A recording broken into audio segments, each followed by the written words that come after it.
Getting in a groove here in Inside LAFC, the Max and Vince podcast. And if you're listening on audio, first of all, welcome. If you're watching us, which you should be because you see this beautiful studio, you'll also notice that Vince was in Texas and he brought back something from his visit. What do you got there? This is me now.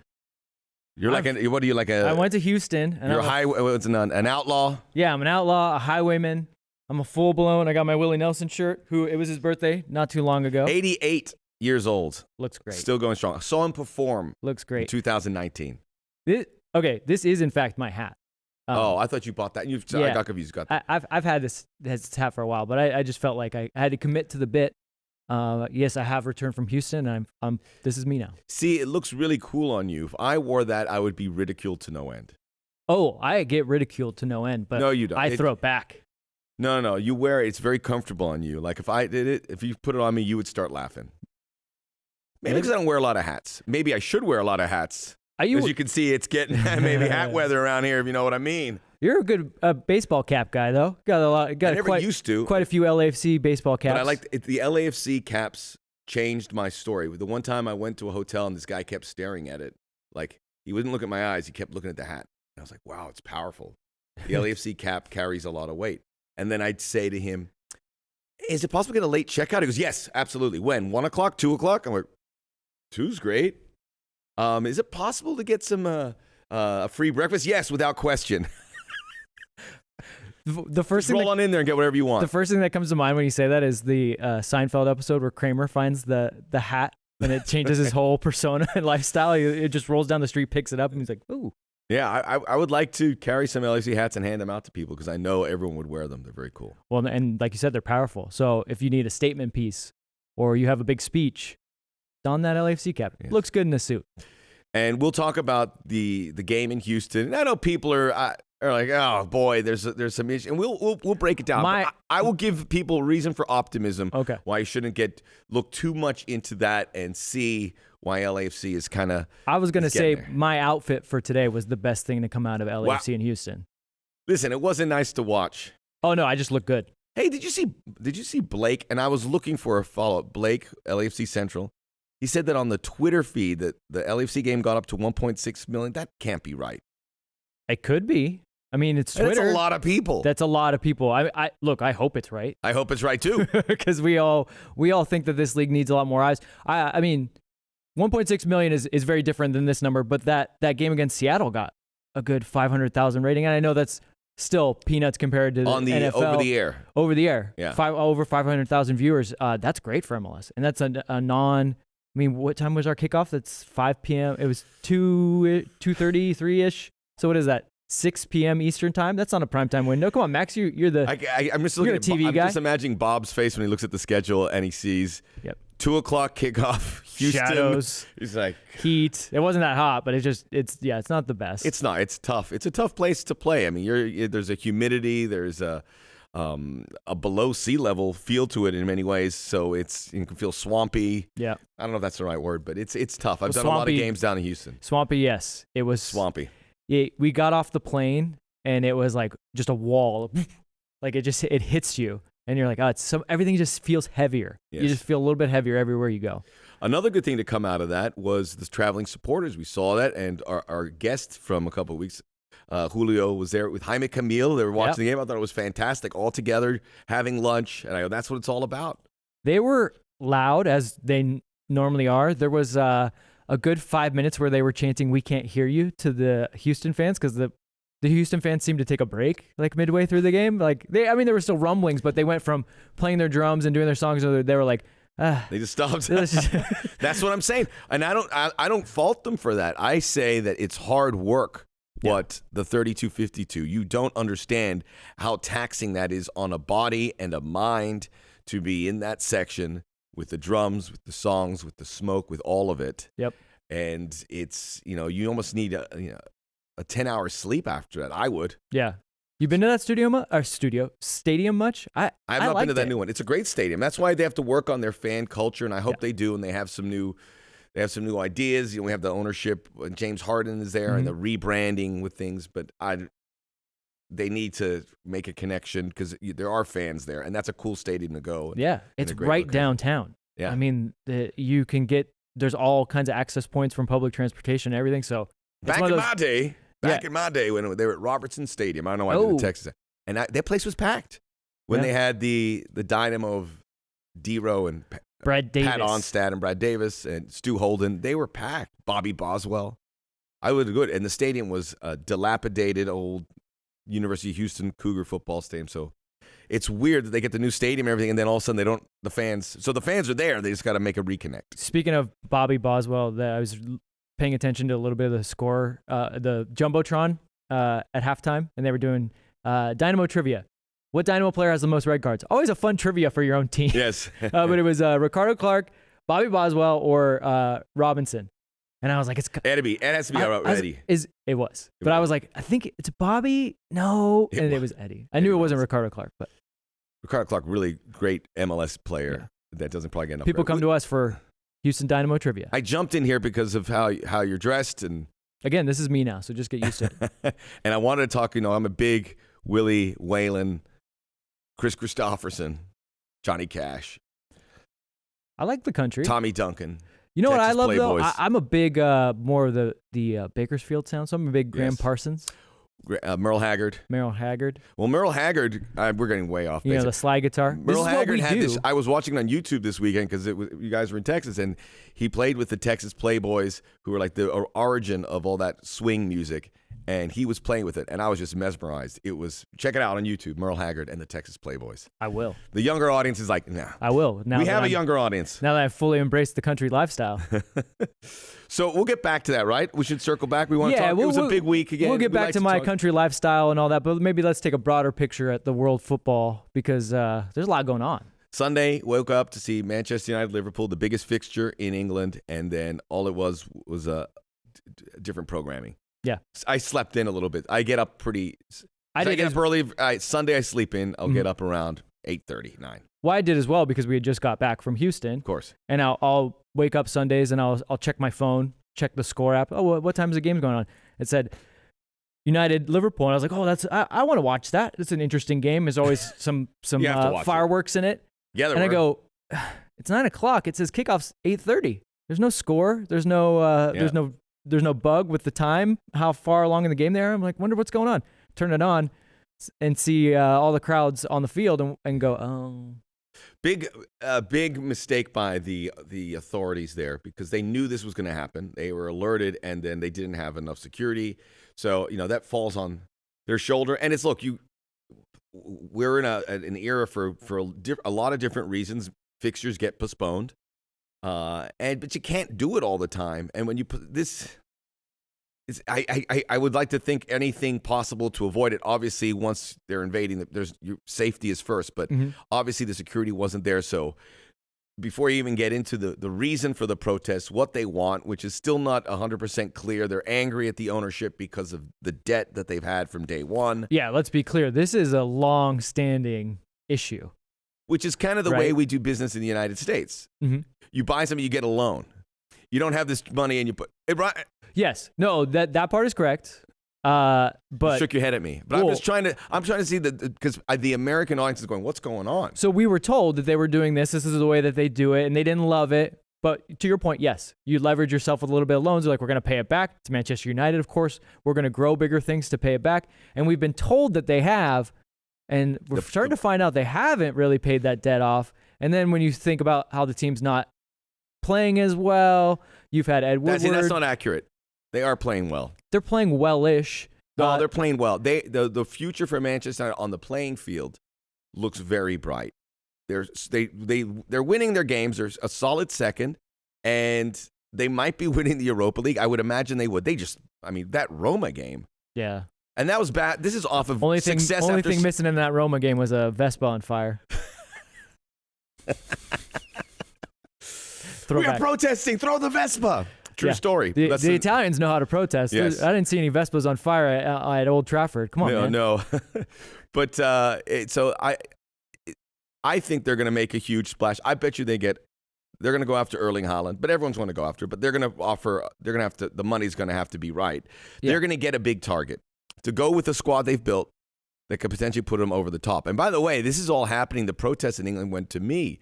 This league is on the cusp of having its biggest year ever next year because Chelsea's going to get better. They're going to get a striker. Manchester United, Man City's going to be, Liverpool's going to get better. Chelsea's not going to get a striker.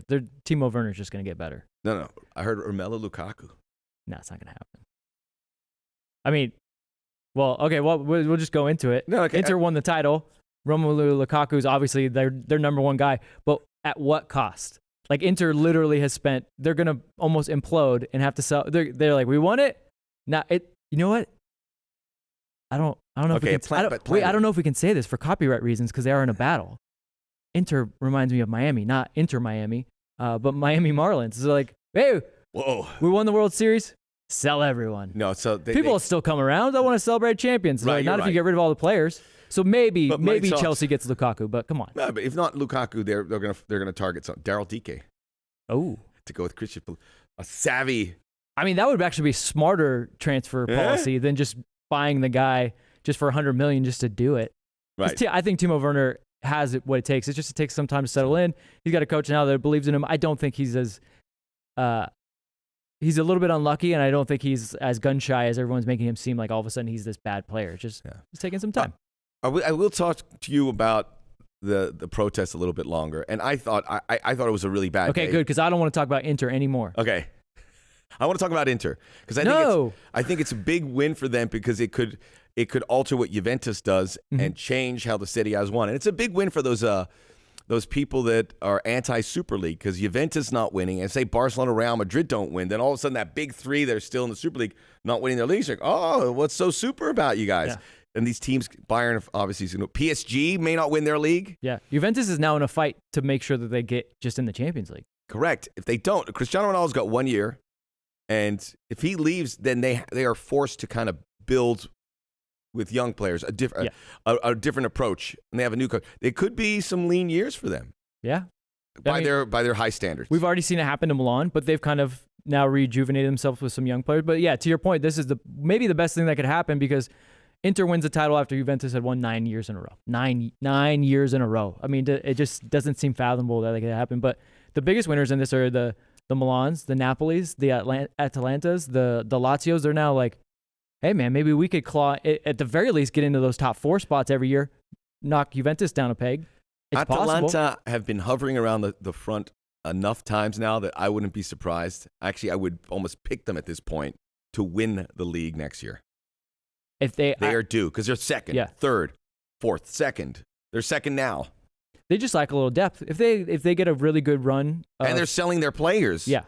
Well, because they got guys that are next up. They use that money. Don't be surprised. Atalanta is the next. Don't be surprised. If they get in good form and avoid some injuries, which sometimes it happens, you magically are just like, everyone was healthy all the time. They were always available. I very well could see them win the league because they have the talent and the ability, and they clearly have the potential. So why not? I was very happy. I lived in Milan a couple months back in my modeling days. I had to live there, breathe. So I have an affinity, and I was an Inter fan, and I was there for the Vespa incident, and it's a great football city. And people, I mention this to everyone, the Milan derby is the biggest rivalry in the world. And I go, if you look at the history and the fact they share a stadium and what it means to that city and how lines are drawn, and it's, you can't really compare it, but I've just always felt comfortable. I've had enough conversations with people to reinforce that the Milan derby is number one for all of that. Celtic Rangers, Boca River, Barcelona, Real Madrid, which I would argue you knock down the pegs because they don't share a city.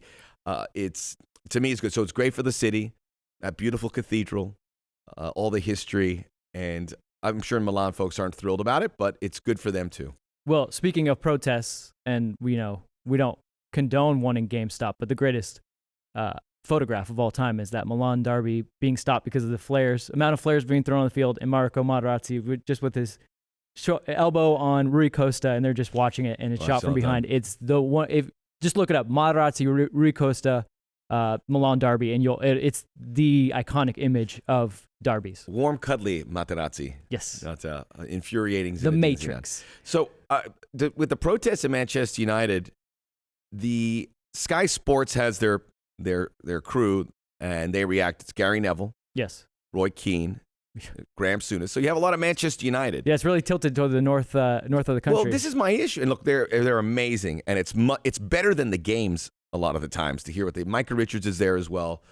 Jamie Carragher. It's like all Manchester and Liverpool based. So the Manchester United guys were going, this has had to happen, peaceful protests. And I'm like, okay. And great win for the fans. And I'm like, okay, yeah, they should protest. And I'm looking at the videos, go, that's not peaceful. That is not even close to peaceful. There is stuff going to knock down, and one bad step, and that gets really bad because they didn't have enough people to defend it. So I'm like, look, I'm all for it. The Manchester United fans have every reason to be upset, but I'm being told it's peaceful, but my eyes are telling me something else, and that's a bad situation. And you get on Twitter and you talk to people, and how else do you think they can get their attention? I go, you can't do it that way. It's going to end bad for whomever's there. There's going to be now criminal charges to those people. It's going to end badly for them. They're not going to get through. I get it. I'll say this. I don't. Destruction or damage of property is not great, but also Manchester United has all the money in the world. They'll fix Old Trafford. It'll be fine. The part where I draw the line is there was reports that they were trying to get into the players' hotel.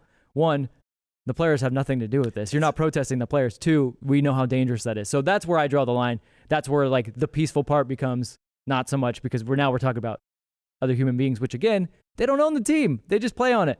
Yeah. And of course, they have a finite period of when they can make money. Manchester United wants to pay you a ton of money. You take it. I would take it. So that's the part where I draw the line a little bit. But you got to do so. Look, this is a long-standing issue. The only way to get some attention is to maybe push the boundaries a little bit. But I agree with you. There's going to be serious consequences for those people that, if you're a lifelong Manchester United fan and now you're banned from the ground, that sucks. It's not worth it. The Glazer fan, it would be good to see. They go, look, we hear you, have a real response, and say, we are going to do these things. And I know they want the repairs to Old Trafford. It sounds awful. I had no idea, because you always think the theater of dreams. Yeah, it looks. I mean, on TV, it looks great. Does, but I can imagine it's not. It's not but it has been a there brand a new long time. stadium by any time. So you have that. Obviously, an effort to clear the debt. But then a lot of these fans are going, wait, we have to go spend $150 million to get Erling Haaland. Yeah. That's not going to help the debt. Wow. This has become Manchester United hour. Okay, so let's move on. Should we transition? Everyone's heard enough about it. Yeah. You want Jesse Marsch? Yeah, that's a good transition, because we'll get to LAFC stuff. I guess you guys want us to talk about LAFC. This is an LAFC story. This is an Jesse LAFC Marsch. story. Well, I am very much team Jesse Marsch, and I'll tell you why. I got to work on that little thing we did during COVID where Bob had time, and we an ode to Zach Galifianakis, Between Two Ferns, which Bob never probably watched. So he was probably like, Between Two Coaches, why are we calling it that? I'm like, it's a joke. He didn't care. But we did them with Bob and Risto Stoichkov, which you were on that one, which was amazing. It was so much fun to hear those stories. And Nico Cantor, we got to give him props. He did great job translating back and forth and help facilitate that with Ante, with Sorber. So the stories we got to hear off camera, so much better than the ones that were on it. But that's the way it goes. But so Jesse Marsch, so we get Jesse Marsch, and we reach out through the New York Red Bulls, and they go, yeah, we'll reach out to him. With less than a day, he's like, sure, I'll do it. Love to do it. I'm like, wow. He's a good dude. Well, Jesse, he rolled out the red carpet, and I went to the Red Bull Arena game. Hey, come sit here. I was like, it was really... Well, that put him up a level. And so then I'm the one putting the Zoom together. So that means that I have to start the meeting for people that have done these things. So I'm thinking, okay, I'm going to have Bob come on. I'm like, Bob is always on time. I'm like, so Jesse's probably the same way. So I'm like, you know what? I will start the meeting 10 minutes early. Guess who's sitting there? Jesse Marsch is ready. Right. And it's just me and him. And because no one else is in there. And he talked to me like it was just a normal dude. I told him, I was like, we had Cristo on. And he goes, I know, I watched it. Loved it. And so we talked about the Fire team. He chatted with me a little bit about tactics, about the LAFC team. And then Bob came in, actually right on time, right at the moment. So, but I had a good solid 10 minutes with Jesse Marsch. And I was like, we did the interview already, Bob. Thanks. Yeah, I drank the Kool-Aid. I'm all in. Like I told you, that this guy gets it. He's a special type of manager in person, because he knows his stuff, but he's also like, he's a dude. He's a guy. Yeah, and he put in the work. 14 years MLS career, coached under Bob. The list of coaches that have had big European gigs is very short. Bob was, I think it was 11 games Yes. at Swansea, Mm-hmm. and was not put in a situation to succeed. In my estimation, I don't know what's going on, but when I saw it from it wasn't. In hindsight. It was. But also in hindsight, you can't not take that gig. Of course. Jesse looks like he's been put in a good situation to succeed. He's been vetted. He's been mentored by. It's not going to be a shock. He's part of the Red Bull Leipzig system. But don't through forget, Salzburg and the New York Red Bulls. But don't forget, when he first showed up to Salzburg after being an assistant at Leipzig, they didn't want him. Remember, there was like the Marsch out. Like, we don't want this guy, and he had to win over. What a shocker! Team. What a shocker! Yeah, well, because you show up as an American and they automatically want you out. But yes, he won them over, and he showed, like, to your point. But why do Americans always have to win people over? Everything, owners. I'm not saying about the owners. Coaches, players, broadcasters. Yeah, we always have to win you over. Broadcasters are that final hurdle, right? Referees are the final hurdle. Yeah, no one cares about them. Referees will be the last. They one really to get are bad, though. They're not that, no, but they don't get a taste. But I mean, and I was listening to grumpy pundits because it was early and we're coming on serious, and they were going. And Rodney Marsh is going. There's not an American. I go, no, there is. You don't think it is, but there is. It may be small. It may be bigger than small. But yeah, Jesse Pellegrino Matarazzo. I'm just learning more about. Right. He's an American guy, but he went to Germany as a player, and then he learned the systems where he's now the head coach of Stuttgart. Right. So you have these two Americans there. By the way, two Ivy Leaguers. Oh, God. That'll help you. If you're American and want a job, go to the Ivy League. I will tell you what, no pretense of Ivy League from Jesse Marsch. So that was thankfully good too. Pellegrino Matarazzo, I don't think. Yeah. I hear him in interviews. He's like maybe we're wrong about the perception of the Ivy League. Where did Matarazzo, where did he go? Columbia. Okay. And Jesse's obviously Princeton Tiger. Yes. So a lot of New Jersey ties to the guys. So maybe because he went to Princeton, which is in New Jersey, and then Bob's from New Jersey. Greg Berhalter's from New Jersey. And Jersey's Pellegrino hotbed of Matarazzo's soccer. from New Jersey. Jeez. I shouldn't have said that. Taking over. Folks. Yeah. So this is great, but there's a lot of, I think we got to give Red Bull some credit too, because Red Bull, we think it's the drink, but their football empire, for lack of a better word, is doing well. Leipzig's obviously the top of the chain. Salzburg, Erling Haaland went through there, some good players. New York Red Bulls are in some bad times, but they're developing some young players. They got a great stadium. It's just, I think it needs to click. They're in a transition. Red Bull Bragantino, they're starting to make some international competitions in Brazil. So hats off to Red Bull. Yeah. A lot of people don't like Leipzig because it ruins the German model, the 50+1, but you do have to give them credit. The young players that they brought along and what they're doing it's pretty cool. So I think I'm excited for Jesse. I think it's gonna go great, and if he does well, it's better. Plus, he's got connections, and could probably bring in the next American. Yeah, and I'm wondering when he's gonna invite you and I to. He would. He would. We were in Germany. We get red carpet rolled out for us. Let's do it. No, we'll email him. He will say, "Yeah, come on. Yeah. I'll sort you out, and we'll go see. We want the Leipzig Barcelona Champions League quarter. Mark it down. See you there, Jesse." Another hard pivot here, because I know we're trying to get a lot of stuff in. Segue. We're just nerding out here. Yeah. LAFC, Houston Dynamo. I know people were frustrated by the way it looked. There were a few things that you got the paper. I have how long is that list? Takeaways. No, I it's funny because I wrote 3 takeaways and now I have 4 things on here. Yes. Shows you where my mind's at. So the Dynamo, tough place to play always in the afternoon. Yes. And I know people, maybe newer fans, you got to understand road trips are hard. It's hard to win on the road. It's hard to win in certain places, and Houston certainly is one of those. Diego Rossi's back. He had a bit of a little mullet going on. I liked it. See that? He's got something. He's got going. I like it. Obviously, still needs to get some games under his belt. Yes, but went 90. He went 90. I know the broadcasters were like a little bit surprised. He got 90, and Chris Whittingham would call. He actually called me to get some notes, which I appreciated. And that's gonna get better. The disconnects in some of the passing in the final third remains frustrating. Yeah.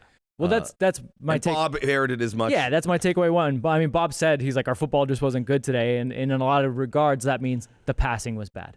Turning the ball over a lot. Yeah, the number one takeaway was just the passing they couldn't, at certain moments, couldn't make a 5-yard pass. Or I know we play in a positional way where you kind of know where guys are going to be, and that's helpful at times, but maybe just look up and make sure you know that the guy's there before trying to make a blind pass. It's all at a very fast pace. Well, what was weird was and this is my second takeaway, is actually the counter press was pretty good. But Houston was so organized that the only way you were gonna, if you're passing bad, the only way you were gonna beat them was to have some good counterattacking moments. And they couldn't put those together because the passing was just that little bit off, where it was like to the back foot or behind a guy, and the speed of play, it slowed everything down. It made it look like the weather was an issue. It was a little muggy, but it really wasn't an issue per se. I think it was just the fact that they weren't sharp at times. You figure that's going to click in at some point, and I think we hope Carlos, we'll get more news about Carlos about his situation. We obviously want to see him for the Galaxy game, and coming up a little bit later, full preview of that game coming up on Saturday. No guests this week, just full supersized Galaxy preview. Yeah. It's more work for me. Are you excited? Yeah, it's more work for me. Okay. But so that's something I think will come around. One thing as frustrating as maybe the final third, defensively, they do let this goal in. I'm sure that's one of your takeaways, is giving up a goal right after you score. Because they've done that a couple times last season. It's a thing. It is a thing. And you imagine another thing that could be avoided just with an attention to detail. But one thing I've noticed about these 3 games, 5 points out of 3, unbeaten, defensively, a couple letdowns, but much more secure than we saw at stretches last season, which is going to be a strength. That's going to get better. Murillo's has been a great presence. We've talked about it. There's other parts of his game that I think we saw that were lacking a bit. His passing wasn't great. His passing wasn't great. I would say just pass it to Eddie. Let him Eddie figure it out. So defensively, you feel secure in a lot of places, but LAFC has not trailed. They have. This is true. They haven't been in, like so many times last season. We'd say, "Oh, we're down a goal." Chase.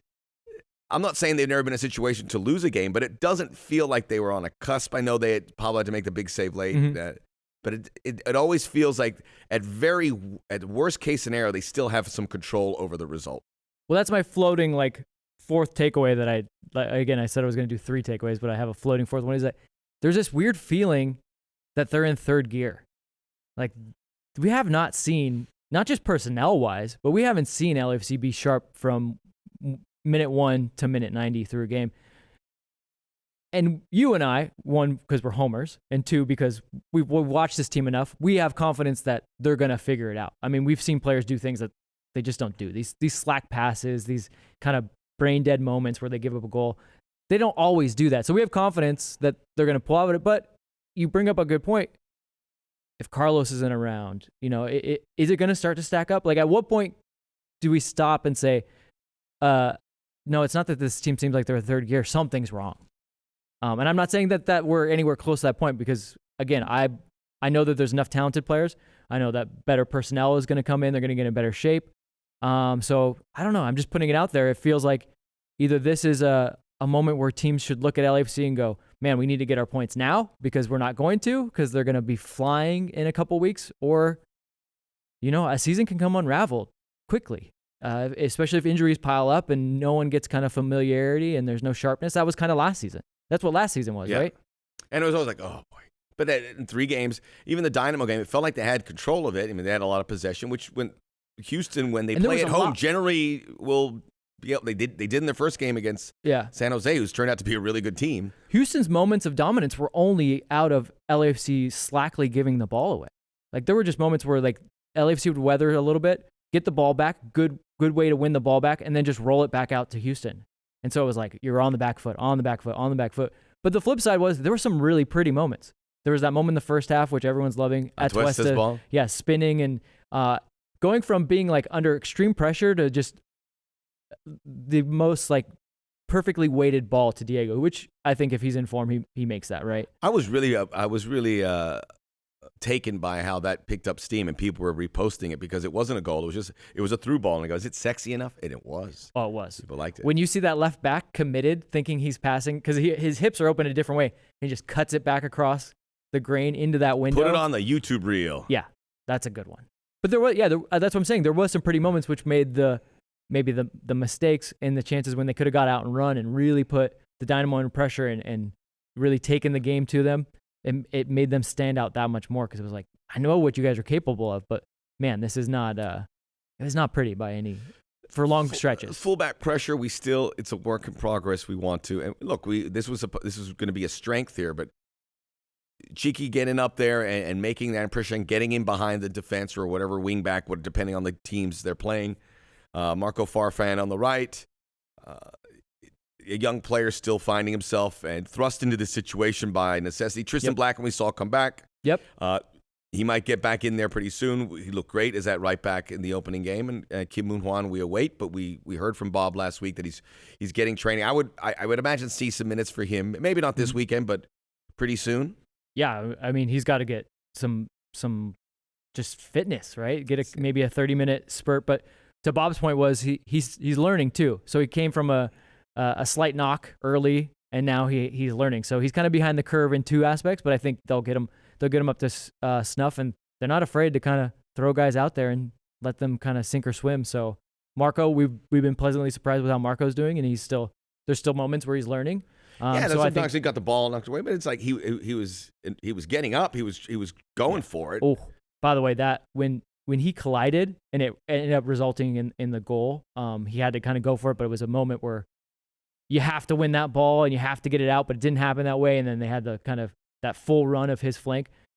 I heard it sounded like a shin guard broke. It was loud, and it was one of those ones where I was like, second week, something like didn't sound. It made me feel a little sick to my stomach, and then on top of it, then a goal comes in, and you're just like, oh, you just have this really sour taste in your mouth after that challenge. But luckily, he was okay. And to your point, I think Cheeky had one of his better games. So yeah, it's hard to figure out this team right now because they're not bad, but they're definitely not playing up to their potential. Yeah. Finding minutes for Sifu, it's another because he comes off. That's going to be his role for the time being. I know people are asked Bob that because he sees him as a midfielder and he'll pop him in, and maybe he's in the starting midfield this week. Mm-hmm. So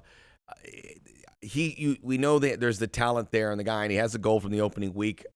We just want to see in those situations where he can succeed because I think he's like the biggest pop we can get off the bench if it's the same starting 11. Well, when he did come in, because Houston was so organized. I mean, they were really dropping like a 4-5-1, and they were staying tight between the lines. He kind of opened them up a little bit because he was able to, as to Bob's point, when he kind of goes up front a little bit, he's much more false nine-ish, almost to the point where we can't even call him a false nine. He's just another midfielder in there.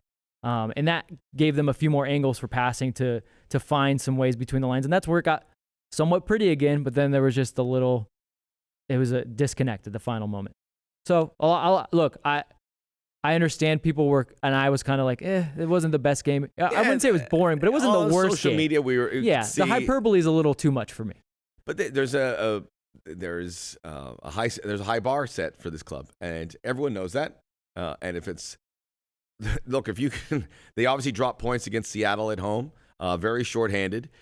But I don't have any issues with any of the results at this point. You get points on trips to Houston or Dallas or Minnesota. That's good. Yeah, so, you're undefeated. You've had a clean sheet. You haven't let in more than one goal in any match, and you haven't trailed. All things to build off of. And you're still waiting on Carlos. And we got through all your takeaways? We got through all my takeaways. So we'll preview the LA Galaxy game, which we know it's going to be a grind. Regardless of how these teams are playing, it's going to be heavy sledding, right? I expect it to be that. It's going to be we're going to be sitting there going, because the way it is, because these games are. Last year, when they played, you were like, oh, certainly prior to that, where they just couldn't get over the hump, and then they finally did in the playoffs. It's a true rivalry game. Well, that's why we are foregoing a guest, and we're going to do full breakdown. Oh, that's why. Full breakdown. Full breakdown on Inside LAFC, the Max and Vince podcast coming up. The big game, the first big game of the 2021 MLS season. Galaxy hosting LAFC next Saturday. We have you covered. We're going to get you ready for it. But you're going to do that yourself, too, because it's Galaxy Week. We were barely gone. You couldn't even miss us. That's how quickly we were so away. Quick. And now we get ready.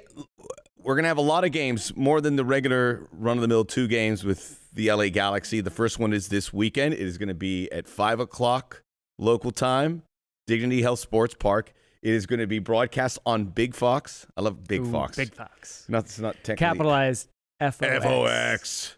Fox Deportes. It's going to be 8 o'clock Eastern time. So this is a big window for the league. So this is obviously coming from a non-LAFC perspective. You're looking at it from the league perspective. They're expecting a big number. They're going to get a big number. Hopefully we have Carlitos and Chicharito. That's the which big if, right? Makes it an international event. It still will be regardless. But there's a lot at play here where this could be one of those tentpole moments for the league, because we saw the TV numbers the last time they're on the networks on both ABC and Fox in the opening weekend, and very promising. This has all the potential to supersede all of that, just from a neutral's perspective. Well, I want to ask your take on this. So going into this, I've been saying this is an inflection point because it's going to be the first time, I think, in the entire kind of whole back and forth in this, that the Galaxy is coming into this game with a lot of the hype. But is it dampened at all by the result in Seattle, you think? Yes. A lot, right? And I think when you take a closer look, and the Galaxy should be really happy about the way they started the season. They should be thrilled about Chicharito scoring 5 goals. By the way, I thought he had a pretty decent game against Seattle. If a lot of times with Chicharito, when you watch him, you see that movement that has made him so dangerous. It's there. Between the defenders, post to post, close range, there was like just a mishit on some of those balls, or he could have had a prime position. That one ball that came in, kind of skidded, Nuhu kind of, that could have been put him off. I think, it probably should have been a corner. It looked like Nuhu actually got a touch on it. Because I would think in the form that he's in, if he doesn't get a touch on it, that's a goal. He's still in good form. So that's something that LAFC has to be very careful. He's back in good form with the gesticulations. Jeez, guy. Like, here's the one thing I got to say. Yeah, strikers, they're not happy people when they don't score. The biggest reflection of Chicharito back is going to be his vibe when he doesn't score. And the things don't go well, because everyone wants to say that, the Galaxy are back. Oh, Chicharito's back. But I was watching that game, and a few times it didn't go his way. Look, and he's not alone in this. Gonzalo Higuain is probably one of the worst at this for Inter Miami, but just it's a weird vibe. Like, I still don't think everything is 100% smoothed out in that, just because they went 2 games and he scored 5 goals. The team, New York Red Bulls and Inter Miami, are their victories. They're good. It's a good start. Nice that they got this East Coast swing to start it off, so they get into the Western Conference here, and we'll learn a lot about. There's very few games in between the conferences here, but it's a promising start. I always thought Chicharito had injured his foot at one point. Remember, he went down and he got back up. That would have been a real bummer ahead of this game. Well, and Victor Vasquez looks like he might have picked up a little something. Hopefully it's not. And is he, because his service is the best important to Chicharito. Yes. He's so important. I mean, I'm watching that game. That was a good get by Vanny, of his former player, and said, okay, these guys are going to work. And him and Chicharito are on a wavelength. He's so important, but what you're starting to see already is, and not just injury withstanding, I mean, hopefully he's not injured. He can't go 90 minutes. That midfield is interesting. So he's still trying to figure that midfield out, and they did some things. They tweaked some things. They had Efron get the start, yanked at 45 minutes, and he went back to kind of more of the midfield he had before. I would think, so Sebastian Lletget will be back from his suspension. I would think he's going to insert right into that midfield. So you're going to probably have Dos Santos, Lletget, and Vasquez in there, assuming he's okay. That's a decent midfield, but I'm noticing in that Seattle game, if you can get after their midfield and get in between the lines and attack their back four, they're in trouble. Like, they give up goals, they give up chances, they're a little scattered. Victor Vasquez doesn't exactly want to track. Jonah can only do so much, but he's less mobile, it looks like, than he used to be. Obviously, when Efron was in there, that's not his bread and butter, his tracking guys. So I know they had Araujo kind of helping move up there as a wing. Yeah, kind of helping out, maybe buoy that a little bit with some pressure from up front, but he hasn't had the best start to the season. So I'm going to be interested in what his configuration for that midfield is, because one of the best things that they've done against LAFC is really get at LAFC. In their wins against LAFC, they've mucked up the game. They made everything 50-50s. They push LAFC around a little bit physically. But I don't see that in this team, at least in the games so far. And to your point, they got good wins against New York and against Inter. You take points wherever you can get them. But Seattle brought them back down, brought them back down a notch, and so you start to see some of the things that aren't so good. That's a tough stretch for the Galaxy, too, to get a Seattle road trip before this. We know that maybe it's a cliche where you're looking ahead to next week when you have the big game. I don't think there's too much into that, but there is some. That is something people are being asked about the Galaxy when you're LAFC, or asked about LAFC if you're the Galaxy. And that's going back to the Houston result, that it's a good result for LAFC because there is something at play that they know the Galaxy's next and they want to be ready. And they still got a point there. Galaxy didn't. They got the doors blown off of them pretty quickly, and although they were competitive early on of second half trying to get back into it, they never did, and Rui Diaz gets a couple goals to sneak up onto the bumper of Chicharito for top scorer in Major League Soccer. So it's... I know, he had +5, and now it's back. I mean, Rui Diaz has 4, right? 4. Okay. LAFC did a nice job with Rui Diaz. Other teams have not, so... they're going to have to do a nice defensive effort on Chicharito as well. But as Vasquez goes, everything says LAFC should have a good result. But we know this rivalry affords different, and the Galaxy historically have always gotten up for it. And I think there's something to that as well, and their fans. Yeah, I broke down just a little bit of the weaknesses that I think the Galaxy have in the way LAFC can exploit them. I do think we have a midfield advantage, and if we can control the midfield and get to the back four, I think that's really going to put the Galaxy in trouble. But the flip side of that is you look at LAFC, and we talked about letting in a goal after you got a goal scored on you. That's a mental lapse. So a weakness of LAFC so far is maybe coasting a little bit, maybe not quite at the pace for the entire match. And with a guy like Chicharito hovering around, you simply can't, right? Like he's gonna take those moments, and goals change games.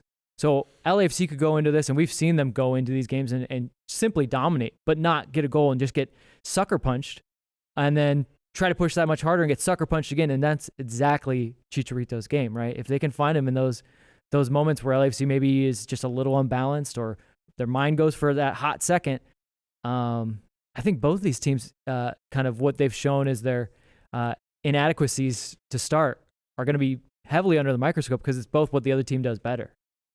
It's also, we talked about the Dynamo game, how the LAFC has not fallen behind any game. And I would normally say don't fall behind this game. Don't get into that habit.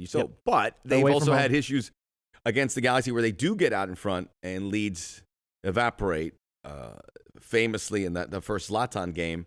So, but I would still think if LAFC had a good start here, it would bode very, very well for them. It would show that they've made those adjustments post Houston where they connect the dots in that final third, which is obviously, I think, at the top of my list, maybe yours is too, of those things that you want LAFC to really improve on. Probably Bob's list as well, based on what he said after that game. And I think we're gonna know a lot more about these two teams after Saturday night than it is. But I'm looking forward to the celebration. I'm looking forward to this rivalry staking hold of the national attention for a little bit. And again, just to put that poll in there for MLS and use this till they meet again in the summer and again at the back end of the season. Does it feel a little different? Something feels a little bit different. Maybe it's because we had the year off where we couldn't attend those games and fans couldn't be there. Yeah. Like, I'm excited. I know some fans will be there. I'm sure some LAFC fans will manage to be in the building. I guaranteed the Galaxy will sell out of whatever portion of tickets that they're allotting to open up the stadium. But I don't know. Something just feels different. Maybe is it because it's early in the season too? It is, but I think also maybe because last year we had so many matchups. There was 4. Yeah. I even got to broadcast one, which I know that means there's a lot. That's a first. So I got to, and there's because of that, and look, that was by design. It made a lot of sense during the pandemic. You play a team that you can do a bus ride. You don't have to get on an airplane. Play them as much as possible if you have a city rival like that. And, we talked about it then. Did it take a little bit away? Well, yeah, it probably did. I mean, these games are supposed to be precious and you hang on to it. That said, I'm happy that we have 3 to look forward to. And I think there's a little something that it's not completely all in like we felt in 2019 where the place is buzzing. But I think this will also be the entry point to where it gets back to that again. Yeah. The pieces are in place. And as I said, bad result for Galaxy, but if they're doing well, this rivalry does well, that's good for LAFC. Yeah. And to your point about knowing a lot more about these two teams, I mean, it's another inflection point. Like, the Galaxy need this because they need to prove, okay, those first 2 games weren't a fluke. Seattle is a very good team. We just didn't play well on the road. And LAFC need this to show, like, yeah, we've been coasting along a little bit, but when the pressure is on, when the lights are on, when our rival's in our face, we can turn it up. Because to that point that we said before this, we all kind of feel like it's going to be okay. Because I know these players, I know the talent that they have, I know they're not playing quite to that level. But it's one thing saying, I think they're going to be okay, and actually seeing it. Because, again, that was last season. We kept saying, like, I think this team's going to be okay. And eventually, by December, they were okay. But that was a little too late. I mean, obviously, great run in the Champions League, and we all loved it. It was incredible. But the waiting for them to finally be okay was just too long. And you simply cannot do that this season. The beginning of the season, while I think a lot of the fans aren't overwhelmed and saying, oh, it's night and day to how that season started, where after MLS is back, where they had the good result against the Sounders, lost in penalties to Orlando. That's okay. Orlando turned out to be a really competitive team. Mm-hmm. Afterwards, it just we got that first Galaxy game. Carlos gets injured, which is obvious. This is a big story now because we didn't have him much of last season, and now the season starts where he's picked up an injury. Not the most serious variety, but it's still an injury. Mm-hmm. And for the first time, I'm looking at it and going, okay, is this something we have to keep an eye on? To that point, was it? And I know I got clowned on by Bob for some of the stuff that I said, but to that point, was it? Do you now look in hindsight and say, like, this was the best decision that they could have made, regardless of the snafu about the substitution and everything? It's like, no, you need to come off because, like, to your point. Last season happened. He missed quite a lot of last season. One because of his personal decision not to go to Orlando, which he stands by, and that's his right. But then he has admitted, I got injured. I didn't get to do the things I want to do, and I want to be that MVP caliber player. But you and I both know sometimes when it goes, it goes. So I'm asking you, like, in hindsight, do you now think?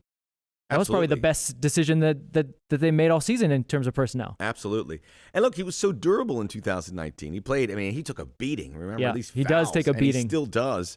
The injury there was a result of a challenge that came across a bang play, mm-hmm. but that's going to keep happening. And, Carlos has to be his head on a swivel. And obviously he's a tough player. He gets into those positions and he takes on defenders, but there's a price at that. And I hope it doesn't discourage him from continuing to do that. And I doubt it will. But you're worried because it's different from 2020. The good news is just optically he looked better at the beginning of this year than when we started to see him last year. It looked heavy. It didn't look good. He looked pretty fit. Yeah. Now we have to see how this injury affects him going into this one. But it's Carlos Vela, for crying out loud. Yeah, he's not a bit player. That's the point. Like, a lot of people tell me, like, why don't they bring him out of games more? Carlos is a smart enough player that, yes, he does get into some heavy tackles, but he gets out of a lot of them. He also knows how to manage his body throughout the game. So I don't think minutes is per se the problem. It's the kind of these tackles that happen or these fluke things that happen. So I understand the idea, like, get him out of there. I don't want anything fluke to happen. But you and I have talked about this. If Carlos is at the game, Carlos is playing. He does not want to sit on the bench and be a bit player and get a couple minutes here or there. So I don't think he starts just because he's missed games. He's missed so much training. They kind of have a way in place where they like a guy to get a lot. So you say if he is healthy to go, and we hope to hear some good news on that front. I think he's a substitute, which he won't love. He's gonna start. You think he's gonna start? If he's ready to go, he's gonna start. Look, he to that point of a guy that knows how to manage himself well. They do. Bob and Carlos have that type of relationship where there's a little bit of give and take and trust there. So I wouldn't be surprised. I just, knowing what I know of how much full training they want guys to have under their belts before they're willing to put them out there. Again, Carlos can be an exception. Although I guess to that point, I'm surprised Diego Rossi played 90 minutes. Started and played 90 minutes after not playing at all to start the season. So to your point, maybe. And different guys have stepped up there during Sifu played in that front three. Mm-hmm. We saw Mahala do it last week. It would probably be, if Carlos starts, Carlos Diego, Corey Barrett, as we saw in week one, which was pretty effective. We didn't see in week one. We didn't see in week one. Yeah, we haven't seen it yet. We haven't seen it. Wait a minute. You're right. I'm sorry. You're right. No Diego Rossi. Yeah. No Diego Rossi. I forgot. Yeah. In week one. So we'll see it for the first time. Which would be nice. Yes. You and I both said we love watching Corey buzz around, like when he really gets going out there. And I like that he's. I was thinking of that. I was thinking of our New England preseason games. Oh, okay. He's now got two, and he's now got some goals to his credit. So that was one of the big knocks on Corey Baird coming from RSL was like, yeah, he works a lot, high work rate. Not too bad. But he's not scoring a ton of goals. Well, he's got 2 in 3 games. So I just love seeing him because he gives everything. We didn't think he was going to start that Seattle game. And by the time he came off the pitch, you could tell he was just absolutely gassed. That's a big. Danny came off the bench. I thought he had provided a little pop. something A different. little bit different. Something different, which is going to be Held the ball good. a little bit more, a little link-up play. But with Carlos and Corey and Diego, who leave everything on the field until they could run and run, but Diego doesn't matter. He's got an endless tank. With those two guys and Carlos Vela, pulling some strings, that's what you want in MLS. Yeah. And it could bear some good fruit. I mean, I want to see him play because I do want to see that front line, but there's always this fantasy in my head that LAFC's taking care of business, game's going really well. Maybe it's 2-0, and then Bob's like, Carlos, go in. And the Galaxy have to look over and see that Carlos Vela is subbing into the match. I'm not saying that would It's a romantic view of how I would like the match to be scripted out, but there's something so cool about looking to your bench and going, why don't we get Carlos in there? Vince, I'm a lot more excited about that game than I was 30 minutes ago. Good. Because your conversation. I think it is. There's a lot on it. I think, like you said, it's there. People have to ramp up because it's early in the season, and we're coming off this year unlike no other. But once it gets in there and it's under your belt, you're going to feel good. And I think this really is the start of the season. This is where we're off. This was a tough stretch for for LAFC. You had that Seattle game. Houston trip is always going to be tricky here, and now they can set the table for things getting really busy. They're going to have some midweek games down the road here when we get into end of May and June. Schedule's going to start to get heavy. It's going to get heavy. Yeah, this is, I think normally, what do we say? Maybe like 8 to 10 games in is where we start to think like, okay, who are the good teams? Who are the bad teams? We start to kind of know dust starts to settle. The table starts to separate. Fourth game. It's tightly packed now. Yeah, it's tightly Seattle's packed the now. best team, but you're like, okay, they still dropped some points. Yeah, There's but to not a that team point, that's gone off to a perfect start. point, you could see whoever comes out the victor in this, and if it's a resounding victory, it's going to buoy them, as you say, going into that stretch of the season where we're going to start to have midweek games, and they're going to start coming heavy and fast. So you want to, I believe this is a Max Bretos-ism, you want to lay a marker. Lay down a marker. Yeah. Mark it. Mark it down. Mark it Saturday night, Fox Deportes. If you're lucky enough to get to Dignity Health Sports Park, 110 Football will have pre and posts covering it. Always. So fantastic. I think we're all ready for that. Maybe Max Bretos might make a special appearance for one of those. I think I might. Enjoy the week. Enjoy the week. Make sure you subscribe to our little podcast here. We'd love the support. Rate and review us as well. And we'll be back next week with a full post game from El Tráfico. Oh, you said it. Everyone's calling it that. All right, you said it, not me. We'll leave it at that for now.